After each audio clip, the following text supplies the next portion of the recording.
Okay. Good morning all of you. First of all आप सभी को 78th आर्मी डे की बहुत बहुत शुभकामनाएं।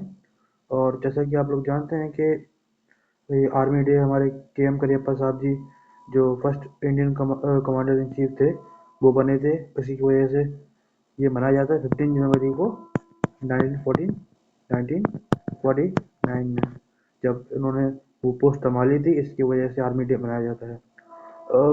इसमें थोड़ी बातें हैं जो मैं आपको बताना चाहता हूँ। देखो, अगर हम उस टाइम का टाइम देखें, 1949 का अगर मैं टाइम देखूँ, तो उस टाइम पे जो वॉर्स वगैरह होते थे, फाइटिंग वगैरह हो गई, वॉर हो गया, फिर आर्मी का जो वर्क होता था वो फिजिकल चीज़ों पे होता था, ग्राउंड पे होता था। लेकिन अब जो 2026 है, ठीक है, अब ये पूरा वॉरफेयर हो चुका है आपका टेक्नोलॉजिकल, ड्रोन, इंटेलिजेंस, बाकी सारी चीज़ों में। ठीक है, तो आर्मी ने अपनी फाइटिंग स्किल्स को तो इम्प्रूव किया ही है। ठीक है, मेथड को भी चेंज किया है, लेकिन एक जो चीज़ है वो कंटिन्यू है तब से लेके अभी तक। वो क्या है? Service before self. हमारी आर्मी आज भी लोगों की आर्मी थी, है और रहेगी। उसकी लेगेसी उसी टाइम से मेंटेन है और कंटिन्यू रहेगी। ठीक है, so we thanks to our honourable soldiers जो अपनी लाइफ को ना देखते हुए दूसरों की सेवा करते हैं, हमारे देश की सेवा करते हैं और हमको स्वच्छ रखते हैं। ठीक है, विद दिस हम चलते हैं हमारे वीडियो की तरफ। और हमारी पहली न्यूज़ है ट्रंप की तरफ से। ट्रंप तो भाई हमेशा न्यूज़ में रहते हैं। तो ट्रंप ने क्या किया है अभी? ट्रंप ने एक वार्निंग दी है। वार्निंग क्या दी है कि अभी जो ट्रंप का जो चल रहा है यूएसए और ईरान का, उसको लेकर। ठीक है, और वार्निंग क्या है कि Trump 25% Iran tax goes global. ठीक है, तो बेसिकली क्या हुआ कि ट्रंप ने अभी वार्निंग दी है। वार्निंग क्या दी है कि भाई जो भी जो है ईरान से ट्रेड करेगा, बिजनेस करेगा, ट्रेड करेगा, उसके ऊपर हम 25% टैरिफ लगाएंगे। कोई भी कंट्री हो, एक्स वाई जेड कोई भी कंट्री हो, उसके ऊपर 25% टैरिफ लगाएंगे। और आप लोग जानते हो कि ईरान से सबसे ज़्यादा ट्रेड कौन करता है? चाइना। ठीक है, इंडिया और ब्राज़ील कम करते हैं, लेकिन चाइना जो है ज़्यादा करता है। ठीक है, अगर मैं ब्रिक्स देशों की बात करूँ तो चाइना ज़्यादा करता है। तो चाइना ने इसको स्ट्रांगली कंडेम किया है। चाइना ने बोला है कि ये चीज़ें गलत हैं। आप पूरी दुनिया को अपना समझते हो क्या? हैं, हमें जिससे बिजनेस करना हो उससे करेंगे। अब आप टैक्स किसी के ऊपर लगा दो, पूरी कंट्री नुकसान कर दो। देखो, ये बात मैंने आपको पहले भी बोली थी कि ट्रंप जो एक्शन लेते हैं उसका कहीं ना कहीं पूरे ग्लोबल चेन पे सप्लाई होता है। अब जैसे मान लो उन्होंने ईरान पे एक्शन लिया कि भाई ईरान के जो बिजनेस पार्टनर्स हैं, अगर वो बिजनेस करेंगे तो हम उनके ऊपर 25% टैरिफ लगाएंगे। तो इसका नुकसान चाइना को हुआ ना। चाइना की रिक्वायरमेंट है तभी तो वो कर रहा है बिजनेस। ठीक है, भले ही वो कैसी भी हो, ये मैटर नहीं करता है, बट कहीं ना कहीं रिक्वायरमेंट तो है तभी तो कर रहा है बिजनेस। अब गलती अगर ट्रंप की नज़र में देखी जाए तो गलती ईरान की है, लेकिन सजा किसको मिल रही है? चाइना को। क्योंकि चाइना की चीज़ें तो पूरी नहीं हो पा रही है ना। तो वही चाइना ने बोला कि आप अपने आप को क्या समझते हो? अपने आप को क्या समझते हो आप? अगर आपके अकॉर्डिंग चीज़ें नहीं हो रही हैं तो आप ये करोगे, ऐसे चाइना ने बोला। ठीक है, तो हमें कुछ अब देखते हैं कि कौन कौन सी जो पार्टनर्स हैं या फिर कौन कौन से जो इंपॉर्टेंट कंट्रीज हैं वो इसके अफेक्ट में आएंगे, कितने इफेक्ट पड़ेंगे। ठीक है, तो सबसे पहले हमने चाइना की बात कर ली। चाइना की हमने बात कर ली कि चाइना सबसे ज़्यादा होगा यहाँ पे। और कौन सी कंट्रीज है? और हमारी यूएई हो गई। ठीक है, यूएई हो गई आपकी, और टर्की हो गया। ठीक है, उसमें भी अफेक्ट पड़ेगा। ठीक है, और कौन सी कंट्रीज हैं? हमारी आपकी ब्राज़ील। ठीक है, और इंडिया। ठीक है, इंडिया। ब्राज़ील और इंडिया में भी फ़र्क पड़ेगा, क्योंकि लेकिन इंडिया में कम पड़ेगा क्योंकि इंडिया बहुत कम करता है बिज़नेस ईरान से। कम ही करता है, क्योंकि ऑयल वगैरह ही होता है तो। और ऑयल के लिए हमारे पास डिफरेंट पार्टनर्स भी हैं। ठीक है, तो वो ज़्यादा कुछ चीज़ें होती नहीं है, तो हमारे लिए ज़्यादा नुकसान वाली जो है बात नहीं है। बट चाइना के लिए काफ़ी कंसर्निंग पॉइंट यहाँ पे निकल के आ रहा है, इसीलिए चाइना ने इसको स्ट्रांगली कंडेम किया है। ठीक है, और अगर बात करूँ मैं इसके साथ में यूएस के सबसे सपोर्टिव यूरोपियन यूनियन, पूरी यूएई की, तो उन्होंने भी इसको मतलब कि बोला है कि ये बात गलत है। जैसे जर्मनी होगी कंट्री, ठीक है, और भी जो कंट्रीज हैं वो इसको स्ट्रांगली कंडेम कर रही हैं, बोल रहे हैं कि भाई ऐसा नहीं चलेगा। बट बट कंडेम करने से देखो क्या ही होता है। ट्रम्प जो है ट्रम्प है, उनको जो ठीक लगता है वही करते हैं। वो सीधा बोलते हैं, I don't care about international laws. मेरे लिए इंटरनेशनल लॉज कुछ भी नहीं है। मुझे जो ठीक लगता है मैं वो करता हूँ। जो मेरे यूएसए के लिए, मेरे लोगों के लिए ठीक मुझे लगता है मैं करूँगा। ऐसा वो बोलते हैं। ठीक, अब अब क्या है कि USA will take over strong action if Iran help, ठीक है। और इसके साथ में ये तो चलो टैरिफ की वॉर ने हुई, ठीक है, ईरान की इकोनॉमी को और खत्म करना, ठीक है। इसके साथ में ट्रम्प ने अभी एक और रिसेंट वार्निंग दी है। ट्रम्प ने बोला है कि हम रेडी हो रहे हैं स्ट्राइक करने के लिए, ठीक है। और अगर अगर जो प्रोटेस्टर्स अभी ईरान में मारे जा रहे हैं, अगर वो नहीं रोके तो हम स्ट्राइक कर देंगे। और टेंशन का माहौल बना हुआ है पूरे मिडिल ईस्ट में इस समय, ठीक है। जिस तरह से पहले इकोनॉमिक ब्लैकआउट मिल रहा है इनको, ठीक है। अब इनको वार्निंग मिल रही है ईरान को, तो ईरान की गवर्नमेंट भी कहीं ना कहीं कंसर्निंग पॉइंट में आ रही है कि इसको कैसे काउंटर किया जाए और कैसे चीज़ों को आगे लेके जाएं, ठीक है। विद दिस हम चलते हैं हमारी नेक्स्ट न्यूज़ की तरफ, और नेक्स्ट न्यूज़ हमारी आई हुई है, ठीक है। हमारी नेक्स्ट हुई है ट्रम्प और ग्रीनलैंड के जो क्लेम्स चल रहे हैं उनको लेकर। तो हुआ क्या है कि republicans introduce bill for US to access annex Greenland, government wing counter proposal to block it, ठीक है। अब क्या है कि जो रिपब्लिकन है, ठीक है, उन्होंने ग्रीनलैंड फ्लोरिडा रिपब्लिकन कांग्रेस के एक मेंबर हैं, उन्होंने इसको इंट्रोड्यूस किया, ग्रीनलैंड एनेक्सेस स्टेटहुड एक्ट, ठीक है। तो इसका जो नाम है उसका नाम है ग्रीनलैंड एनेक्सेशन स्टेटहुड एक्ट, ऐसे उसका नाम रखा गया, ठीक है। और जिसको उन्होंने बोला कि यूएस को ग्रीनलैंड को हमको एनेक्स करना चाहिए, यानी 51 स्टेट, ठीक है। अभी अभी कितने 50 है ना यूएस के अभी कितने 50 स्टेट है ना। तो इस बिल के अकॉर्डिंग अगर ये बिल पास होता है तो यूएसए को इसको लेना चाहिए, और इसके साथ में यूएस के फिर 51 स्टेट हो जाएंगे। तो बेसिकली अब लीगल तरीके से ये ट्रम्प ग्रीनलैंड को लेने की कोशिश कर रहे हैं, ठीक है। और ट्रम्प ने लॉन्ग टर्म को सपोर्ट कर रहे हैं, स्पेशली आर्टिक रीजन में, ठीक है। तो ट्रम्प की जो पूरी सपोर्टर्स हैं वो बोल रहे हैं कि ये ठीक है, आर्टिक रीजन में स्टेबिलिटी आएगी, हमारा प्रेजेंस वहाँ पे बढ़ेगा। तो ऐसे लोग इस बिल को सपोर्ट कर रहे हैं। अब जो डेमो अब जो ये तो हो गया रिपब्लिकन्स की बात जो बिल को इंट्रोड्यूस कर रहे हैं। जो डेमोक्रेट्स हैं वो क्या बोल रहे हैं, वो बोल रहे हैं कि भाई देखो, ग्रीनलैंड सॉवरेनिटी, ग्रीनलैंड की अपनी एक सॉवरेनिटी है, आप इसको ऐसे नहीं कर सकते, ठीक है। ये बात आपकी गलत है। और क्या बोला उन्होंने, इंटरनेशनल और नाटो, देखो ग्रीनलैंड भी नाटो का जहाँ तक मेंबर है पता है आप लोगों को, ठीक है। तो उसमें भी काफी टेंशन चल रही है, उसमें डिस्कशन चल रहा है, कंट्रीज आपस में डिवाइड हो रही हैं कि क्या करें क्या नहीं करें, ठीक है।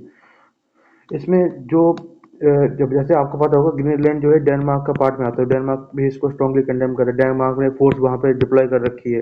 अगर ये बिल पास होता है, अगर ये बिल पास होता है तो फिर ट्रम्प के पास लीगल पावर होगी ग्रीनलैंड को एक्वायर करने के लिए। और उसके बाद अगर वो आर्मी भी यूज करेंगे तो भी उसको कोई रोकने वाला नहीं होगा, ठीक है। क्योंकि सोचो, जैसे मान लो फॉर एग्जाम्पल मैं अगर मान के चलता हूँ कि एक बिल पास होता है अपनी पार्लियामेंट में कि जो Pakistan occupied Jammu Kashmir, Pakistan illegal occupied Jammu Kashmir है, ठीक है, उसको ले लो, ठीक है, वो हमारा हिस्सा है, सब पर वो हमारा हिस्सा है। लेकिन अगर ये बात पार्लियामेंट में अप्रूव हो जाती है, ठीक है, और प्रेसिडेंट से साइन हो जाता है, तो प्रेसिडेंट का साइन का मतलब होता है कि अब वो हमें लेना है, भले इसके लिए वॉर भी हो। तो वॉर की जो परमिशन होती है ना, वॉर की परमिशन देते हैं प्रेसिडेंट, ठीक है। प्रेसिडेंट मैम सर जो भी हो, अभी तो मैम है, तो प्रेसिडेंट मैम अगर देंगी तो ऐसा है। तो बेसिकली ऐसा ही होता है। तो अब अगर ये बिल पास वहां पे हो जाएगा तो यूएसए के प्रेसिडेंट के पास लीगल पावर होगी इसको लेने के लिए। तो जो अपोजिशन क्वेश्चन कर रही थी ना, जब जब ट्रम्प ने ऑपरेशन एब्सोल्यूट रिजॉल्व किया था, ठीक है। तो ऑपरेशन एब्सोल्यूट रिजॉल्व के बाद जो डेमोक्रेट्स थे वहाँ के अपोजिशन यूएसए की, उसने इसको स्ट्रांगली कंडेम किया था। तो इसकी वजह से ट्रम्प अभी प्लान बना रहे हैं कि हम इस बिल को पास करवाएंगे और हमारे पास आएगी लीगल पावर। और एक बार हमारे पास लीगल पावर आ गई तो हम इस मिलिट्री का यूज करके उसको आराम से ले लेंगे, कोई दिक्कत नहीं होगी हमको, और कोई हमको रोकने वाला भी नहीं होगा, ठीक है। इसके साथ में एक चीज और हुई है। क्या हुआ है कि जो यूएस के वाइस प्रेसिडेंट है, ठीक है, JD Vance, to meet Danish Greenland official in Washington came Trump, ठीक है। ट्रम्प ने धमकी धमकी के बाद भी जो ट्रम्प की धमकी जो दे रहे हैं, जैसे बिल पास करवा रहे हैं, मिलिट्री प्रेजेंस को और इंक्रीज कर रहे हैं, इसके बीच में जो ये हुआ है, मतलब कि जेडी वेंस सबकी मीटिंग हुई है, ठीक है। इन्होंने मीटिंग करने के बाद क्या किया कि डिस्कस किया कि ग्रीनलैंड को कैसे और एक्वायर किया जाए, ठीक है। तो वो चीज़ चल रही है ना। ग्रीनलैंड जो डेनमार्क की अथॉरिटी है अभी वो तो मना कर रही है इसको, लेकिन देखते हैं और कैसे चीज़ें होती हैं, ठीक है। और इसके साथ में एक चीज़ और हुई है, एक चीज़ क्या हुई है कि US may have to spend as much as $700 billion to buy Greenland. ठीक है, ये रिपोर्ट आई है कि भाई यूएस 700 यूएस डॉलर्स को 700 बिलियन यूएस डॉलर्स को इन्वेस्ट करेगा ताकि वो ग्रीनलैंड को खरीद सके, लीगल खरीद सके। ठीक है, तो देखो ट्रम्प के तीन तीन आइडियाज हैं। तीन तीन आइडिया कौन से? पहला बिल पास करके, दूसरा बातचीत करके, तीसरा खरीद के, और चौथा मिलिट्री स्ट्राइक करके। तो चार ऑप्शन ट्रम्प के पास इस समय जो है। अब देखना ये होगा कि चार में से वो कौन सा कब यूज करते हैं और कैसे ग्रीनलैंड को जो है अपने 51 स्टेट में बनाते हैं। ये देखने वाला पॉइंट होगा। ठीक है, जो कि हमको देखना होगा। और अब अब जब ऐसी बात हुई तो ग्रीनलैंड में जब 700 बिलियन डॉलर्स की बातचीत चल रही है, तो इसी के लिए अब 700 बिलियन डॉलर बेसिकली डेनमार्क की अथॉरिटी है, तो उसी के पास तो होगा, वही देखा दिएगा उसको। तो अब देखने वाली बात होगी कि भाई कैसे चीजें और आगे जाती हैं, है ना, और कैसे जो कंट्रोल करते हैं यूएसए या कुछ भी करता है। तो वो कंसर्निंग पॉइंट होगा। और ये मतलब कि कहीं ना कहीं नाटो कंट्रीज के लिए भी काफी कंसर्निंग पॉइंट है, यूए कंट्रीज के लिए भी, क्योंकि देखो नाटो हो चाहे यूरोपियन यूनियन हो, यूएसए उनके लिए एक इम्पोर्टेंट पार्टनर भी है और रहेगा। ठीक है, अगर अब यूएसए ऐसे स्टेप्स ले रहा है, जैसे ग्रीनलैंड भी आई थिंक ग्रीनलैंड नाटो का पार्ट है, सबको पता है कि डेनमार्क के अंदर आता है वो। ठीक है, तो डेनमार्क के वजह से यूएस फाइटिंग चल रहा है यहाँ पे, है ना, और डेनमार्क ने अपनी फोर्सेस को वहां डिप्लॉय कर रखा है। अब देखने वाली बात यह है कि यूएसए मिलिट्री स्ट्राइक करता भी है तो वो एक ऐसे मिलिट जैसे अब जैसे नाटो का वो आर्टिकल आर्टिकल आई थिंक 3 है ना, जहां तक मुझे याद है, हाँ आर्टिकल 3 ना, जहाँ पे वो ऐसा लिखा रहता है कि अगर आप एक नाटो की किसी कंट्री के ऊपर स्ट्राइक करोगे तो वो सारे कंट्री के ऊपर मारा जाएगा, माना माना जाएगा। ठीक है, तो अब तो यहाँ पे यूएसए अगर ग्रीनलैंड पे हमला करता है, अटैक करता है, तो वो डेनमार्क के अंदर आता है, और डेनमार्क नाटो का मेंबर है। तो अगर अगर स्ट्राइक होती है, मतलब कि एक एक नाटो कंट्री दूसरी नाटो कंट्री के ऊपर स्ट्राइक करती है, तो वो आर्टिकल का मतलब क्या हुआ फिर? वो आर्टिकल खत्म हो गया वहां पे। तो अब इसके वजह से, इस स्ट्राइक की वजह से अगर स्ट्राइक होती है तो नाटो का प्रेजेंस भी खत्म हो जाएगा, कोई मतलब नहीं है उसका, फिर कोई भी कुछ भी कर रहा है। तो अब देखते हैं भाई क्या होता है, कैसे ट्रम्प इसको कंट्रोल करते हैं। और ऑप्शन तो उनके पास एक दो तीन और चार, चौथी मिलिट्री स्ट्राइक है। अब ये देखना है भाई वो कैसे चीजों करते हैं, क्योंकि उनके पास देखो, उनके पास उनके टारगेट में अभी क्या क्या है, ग्रीनलैंड है, क्यूबा है, ईरान है ना, और भी काफी कंट्रीज हैं, एक दो। ठीक है, वैसे तीन चार कंट्रीज जो है टारगेट पे हैं। अब उनको ये है कि भाई वो कब क्या करें ये किसी को पता नहीं है। ठीक है, उनको ही पता है भाई कब क्या करना है। बाकी जो भी करते हैं वो तो हमको पता चल जाएगा आगे। विद दिस हम चलते हैं हमारी नेक्स्ट न्यूज़ की तरफ, और नेक्स्ट न्यूज़ हमारी आई हुई है ट्रम्प अगेंस्ट से। Trump administration levels 3 Muslim brotherhoods branch as a terrorist organization. ठीक है, तो तीन मुस्लिम ब्रांच को, मतलब तीन मुस्लिम कंट्रीज को इन्होंने टेररिस्ट ब्रांच में जो है रख दिया है। अब कौन सी तीन कंट्रीज हैं वो हम देखते हैं। ओके, सो तीन कंट्रीज मतलब कि ये कौन सी हैं?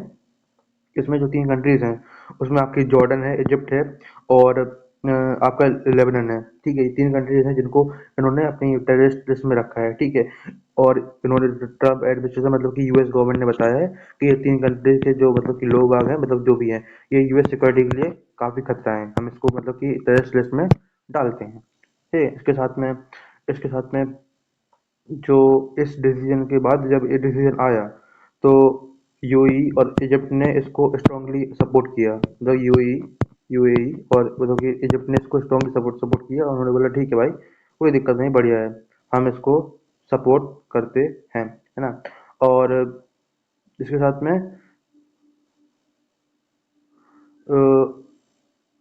मिक्स्ड ओपिनियन भी है। ठीक है, मिक्स्ड ओपिनियन के साथ में इसको कंडेम भी किया गया काफ़ी कंट्री के साथ में, जैसे कंडेम किया गया काफ़ी कंट्री के साथ में।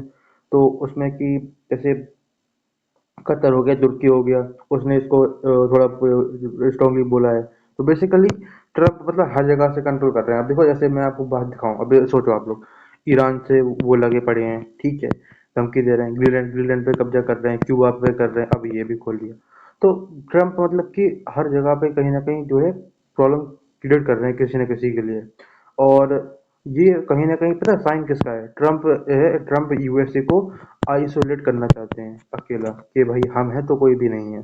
और ये चीज कहीं ना कहीं यूएसए को बहुत गंदे रास्ते पे लेके जाएगी। अब पूछो क्यों लेके जाएगी? देखो, मैं ऐसा इसलिए बोल रहा हूँ क्योंकि देखो भाई, आज के टाइम पे हम किस वर्ल्ड में रह रहे हैं, ग्लोबलाइजेशन के, प्राइवेटाइजेशन, ठीक है, मतलब कि जो जो ग्लोबलाइजेशन के पूरे वर्ल्ड में हम लोग रह रहे हैं, जहाँ पे एक कंट्री दूसरी कंट्री के ऊपर डिपेंड है।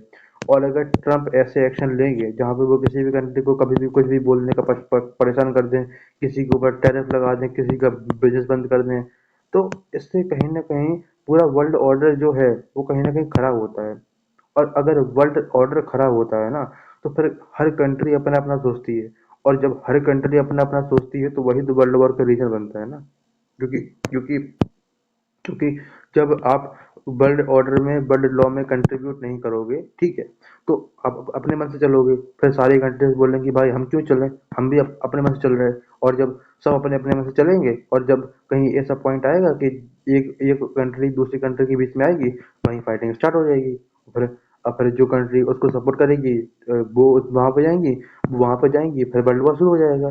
तो यही है, अगर आप कोऑपरेट होके साथ में नहीं चलोगे तो वर्ल्ड वॉर तो वैसे भी होना पॉसिबल है, उसमें कौन सी बड़ी बात है। और ये बात आप लोग याद रखना, जो वर्ल्ड वॉर हमने दो देख लिए हैं, वो ये वैसे वर्ल्ड वॉर नहीं होंगे, क्योंकि उस टाइम पे ना इतने अच्छे वेपन थे ना कुछ चीजें, इसमें वेपन आपको छोटे भी हैं, हाईटेक भी हैं, और मोर डिस्ट्रक्टिव भी हैं।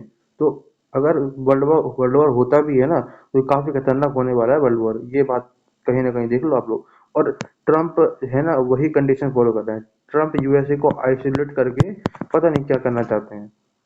और कहीं न कहीं ये बात ट्रम्प भी जानते हैं, ट्रम्प कहीं न कहीं ये बात ट्रम्प भी जानता है कि वो अकेले मतलब कि पूरे सेल्फ रिलायंस यूएसए को नहीं चला सकता। क्योंकि क्योंकि यूएसए का प्रिंसिपल ही ग्लोबलाइजेशन पे चलता है।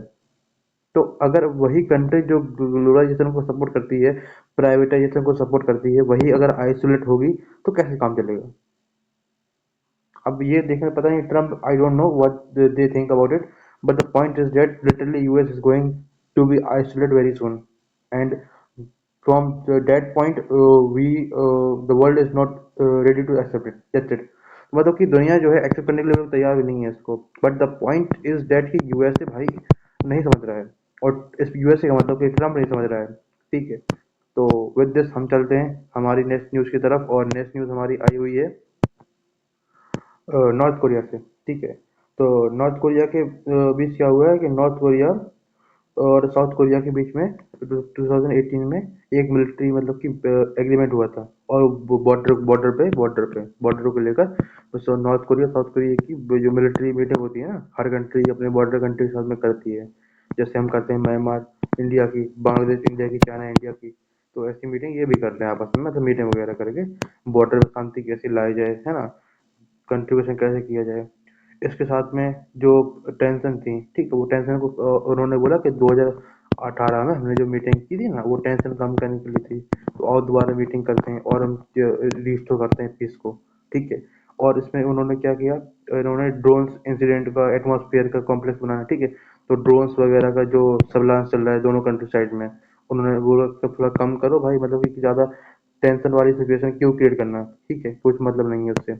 और क्या बातचीत की, और बातचीत की डिप्लोमेसी, और डिप्लोमेसी से उन्होंने बोला कि डिप्लोमेटिक तरीके से चीज़ों को जाओ, क्योंकि आप लोगों को याद होगा नॉर्थ कोरिया के लीडर जो किम ऑन जोन है, उन्होंने 2026 में सारी मिसाइल कंपनीज को ऑर्डर दिया था कि आप मास प्रोडक्शन ऑफ मिसाइल करो, और वो टेस्टिंग भी वही करते हैं नॉर्थ साउथ साउथ वाले कोरिया में, साउथ कोरिया रीजन में, और जापान वाले रीजन में वही टेस्टिंग करते हैं। तो ये काफ़ी मतलब कंसर्निंग पॉइंट है कि ये कैसी चीज़ें होती हैं, और इसकी वजह से मीटिंग वगैरह चल रही है दोनों कंट्री के बीच में, ताकि शांति रहे। ठीक है, विद दिस हम चलते हैं हमारी नेक्स्ट न्यूज़ की तरफ, और नेक्स्ट न्यूज़ हमारी आई हुई है Indian firms to run control and estimation at the Russian design Kudankulam 5 and 6 reactors, ठीक है। तो इंडियन फर्म्स मतलब कि जो इंडियन फर्म्स है, इंडियन फर्म्स में पता कौन कौन सी, इंडियन फर्म्स में आपकी जो एक कंपनी है, इंडियन कंपनीज का मेजर पब्लिक सेक्टर, एक आपकी पब्लिक सेक्टर कंपनी है, electronics corporation of India limited, ठीक है, मुंबई बेस्ड है। और एक आपकी TEMA है, ठीक है। तो कौन कौन सी है, इलेक्ट्रॉनिक्स कॉर्पोरेशन ऑफ इंडिया, ठीक है, और मुंबई बेस्ड TEMA, ठीक है। इन दोनों कंपनीज ने, ठीक है, इन दोनों कंपनी PSU ने रशिया के जो कौन कौन थे आपके 5 और 6 रिएक्टर्स, ठीक है, उनको एक्वायर कर लिया है और इंस्टॉल कर लिया है, ठीक है, ऑपरेट कर रहे हैं और ऑपरेट करने को मिल गया है, जिसकी कॉस्ट आपकी है 1600 करोड़, ठीक है, 1600 करोड़ इसकी कॉस्ट है। और ये प्रोजेक्ट 42 मंथ में कंप्लीट हो जाएगा, ठीक है, ये उसका टारगेट है, ठीक है। कंट्रोल, ठीक है, ये package sensor, logical software, monitoring equipment, combination, plant safety, decision making operator ensure करता है न्यूक्लियर प्लांट को कोर, ठीक है। तो ये मतलब कि ये 40 इतना मतलब कि 1600 करोड़ का प्रोजेक्ट है, 42 मंथ की चीज़ें हैं, और सारी जो न्यूक्लियर चीज़ें होती हैं उससे प्रिकॉशंस उसको फॉलो करता है, ठीक है। और क्या है, पहले Indian companies mostly heavy water reactors से कंट्रोल सिस्टम की रिस्पॉन्सिबिलिटी निभाई है, लेकिन अब रशियन डिजाइन 5 और 6 यूनिट की lead engineering integration execution responsibility है, जो इंडिया के न्यूक्लियर इकोसिस्टम स्ट्रॉन्ग बना रही है, ठीक है। तो पहले क्या होता था कि मतलब कि पहले India precise heavy water reactors होते हैं उसमें वर्क करता था, लेकिन अब ये न्यू टेक्नोलॉजी के साथ में जो बनी हुई है, अब इसमें भी काम चालू इंडिया कंपनी ने कर दिया है, तो ये काफ़ी अच्छी बात है इंडिया के न्यूक्लियर एनर्जी सेक्टर के लिए, ठीक है, कि हमारे यहाँ भी काम चालू हो गया है, ठीक है। प्राइवेट सेक्टर को ये पहली बार है जब ये पता, और दूसरी बात, ये पहली बार है जब कोई प्राइवेट कंपनी ने इसके साथ में कोई प्राइवेट कंपनी ने फॉरेन कंपनी के साथ मिलके इस चीज़ को किया है, ठीक है। तो ये मूव मतलब कि हो सकता है कि इंडिया पे प्राइवेट प्लेयर्स अब और ज़्यादा इंटरेस्टेड हो, क्योंकि जैसे ही वो बिल पास हुआ, शांति बिल पास हुआ था ना, तो उसमें प्राइवेट प्लेयर्स की इन्वेस्टमेंट की ओपन थी, लेकिन तब भी मतलब कि देखो, बिल से अब होता क्या है इंडिया में, मतलब कि चीज़ें होती है कि बिल पास भले ही हो जाता है, लेकिन तब भी जो इन्वेस्टर्स होते हैं ना वो डरते हैं कि क्या हम रह पाएंगे नहीं रह पाएंगे। तो अब देखो ये इंडियन कंपनीज वहाँ पे इन्वेस्टमेंट कर रही हैं, फॉरेन कंपनी साथ में, तो इससे जो मतलब कि दूसरी कंपनी होंगी जो आना चाहेंगी यहाँ पे, वो भी आ सकती हैं, वो भी सोचेंगी भाई अच्छा चल रहा है, हम भी थोड़ा इन्वेस्ट कर लें, हम पैसे कमा लें, तो ऐसा थोड़ा सोचते हैं, तो वो ज़रूरी है, ठीक है। विद दिस हम चलते हैं हमारी नेक्स्ट न्यूज़ की तरफ, और नेक्स्ट न्यूज़ हमारी आई हुई है एमएचए की तरफ से, मिनिस्ट्री ऑफ होम अफेयर्स, ठीक है। Ministry of home affairs is new SOP for cyber for fraud, और allowed to return once 50,000 rupees आपके जो है आ चुके हैं, ठीक है। तो ये आपका मिनिस्ट्री ऑफ होम अफेयर्स का न्यू एसओपी है, अप्रूव किया है, जो आपका national cyber crime report portal के अंदर आता है, ठीक है। नेशनल आपका साइबर क्राइम रिपोर्टिंग पोर्टल, ठीक है, ये आपका पोर्टल है, और इसमें ऐसे ही कंट्रोल होता है, और रिपोर्ट करके आपके पैसे जो है वापस मिल जाते हैं, लेकिन उनका प्रोसेस है कि जो मतलब कि जो एसओपी होते हैं ना, एसओपी आपके बैंक्स में, पेमेंट्स में, ऐप में, ई कॉमर्स में, सब में होता है, और जब कोई फ्रॉड होता है तो कंप्लेंट वगैरह इसी पोर्टल पर रजिस्टर होती है, ठीक है। और एसओपी के 2 न्यू रजिस्टर मॉडल बनाए गए हैं, ठीक है। इस मॉडल में जो न्यू मॉडल है इसमें 2 न्यू मॉडल बनाए गए हैं। पहला तो आपका गैवलांस एड्रेस और मनी रिस्टोरेशन, जो फाइनेंशियल इंस्टीट्यूशन और लॉ इन्फोर्समेंट दोनों के लिए इंपॉर्टेंट है, ठीक है, बनाया जा रहा है। भारत के डिजिटल पे कुछ, ठीक है, ऑफिस में इस हिसाब से एसओपी साइबर सिक्योरिटी स्ट्रॉन्ग बनाने की और बड़ा स्टेप है। तो मिनिस्ट्री ऑफ होम अफेयर्स ने बताया कि ये काफ़ी स्ट्रॉन्ग है, हमारे जो हमारा पोर्टल है और अच्छे से वर्क करेगा और लोगों की समस्या को और अच्छे से सॉल्व करेगा, ठीक है। विद दिस हम चलते हैं हमारी नेक्स्ट न्यूज़ की तरफ, और नेक्स्ट न्यूज़ हमारी आई हुई है Government accept Indian soldiers' contribution in Operation Pawan with open heart, and its process to recognize it, Shri Rajnath Singh, ठीक है। तो मतलब कि डिफेंस मिनिस्टर राजनाथ सिंह ने अपने जो 10th आर्म्ड फोर्सेस विजयंस डे था, ठीक, उस इवेंट में कहा कि इंडिया के स्ट्रॉन्ग और डेवलप नेशन बन चुका है, ठीक है। इंडिया ने बोला कि अब मतलब कि इंडिया डिफेंस में काफ़ी स्ट्रॉन्ग हो चुका है, और अब दुनिया जो है इंडिया की बात सुनती है, क्योंकि अब इंडिया एक भरोसेमंद कंट्री है, स्ट्रॉन्ग पोजीशन पे है, ठीक है। और अपनी इंडिया अपनी बात को एकदम क्लियर रखता है और आगे बढ़ता है, ठीक। उन्होंने कहा कि इंडिया में बात पर ग्लोबल लीडर्स पे ध्यान नहीं देते, ठीक है। तो मतलब कि इंडिया बोला कि उन्होंने बोला कि इंडिया अपने डिसीजन के लिए किसी भी और किसी से नहीं पूछता है, ठीक है। जो फालतू के क्लेम चलते रहते हैं वो हमारे पे नहीं है, हाँ, हमारे लिए कोई इंटरनेशनल प्रेशर नहीं है, ठीक है। उन्होंने बोला कि हम एक डेवलप नेशन है, और डेवलप मतलब कि डेवलपिंग नेशन है, और आगे बढ़ रहे हैं स्ट्रॉन्ग तरीके से, ठीक है। उन्होंने बताया कि जो वेरिएंट हैं हमारे एजुकेशन डिजास्टर मैनेजमेंट फील्ड्स में कंट्रीब्यूशन कर रहे हैं, ठीक है। जो इंडियन आर्मी के सोल्जर्स हैं, ठीक है, जो रिटायर्ड हो चुके हैं, जो अभी जॉब मतलब की नहीं कर रहे हैं, रिटायर्ड ऑफिसर, एक्स ऑफिसर्स, ठीक है, वो आपके इन्वॉल्वमेंट में, रिसर्च में, और जो आपके वो होते हैं, वो आपके एडवाइस में, उसमें वर्क कर रहे हैं, उसमें भी काम अच्छे से कर रहे हैं ये लोग, ठीक है। और उन्होंने बताया कि सोशल हार्मनी और जो नीड टू हावर है वो जरूरी है, और इंडिया की रिस्पेक्ट ऐसे ही बनती है। तो बेसिकली इंडिया एक स्ट्रांग पोजीशन में है, और इसी की वजह से रक्षा मंत्री राजनाथ सिंह ने बोला है कि we happy to about soldiers and the development of our country. And with this हम चलते हैं हमारी नेक्स्ट न्यूज़ की तरफ, और नेक्स्ट न्यूज़ हमारी आई हुई है world bank. World bank retains India financial year 27 GDP growth 6.5%, ठीक है।